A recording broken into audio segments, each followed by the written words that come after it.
জীববিজ্ঞানের কিছু প্রশ্নোত্তর। মানবদেহের নিউক্লিয়াসে ক্রোমোজোমের সংখ্যা কয়টি? 46টি।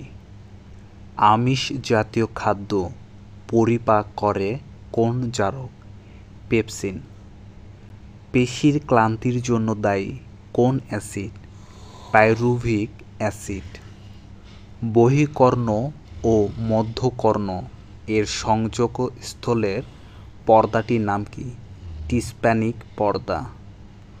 প্রোটিন জাতীয় খাদ্যের প্রধান কাজ কি? দেহের ক্ষয়পূরণ ও বৃদ্ধি জাতীয় কাজ করা। মানুষের লালায় কোন উৎসেচক পাওয়া যায়? টয়ালিন। পাউরুটি চিবানোর পর মিষ্টি লাগে কেন? কার্বোহাইড্রেট শর্করায় রূপান্তরিত হয় এই কারণে পাউরুটি চিবানোর পর মিষ্টি লাগে। দাড়ি গোঁফ গজায় কোন হরমোনের জন্য? টেস্টোস্টেরন হরমোনের জন্য দাড়ি গোঁফ গজায়।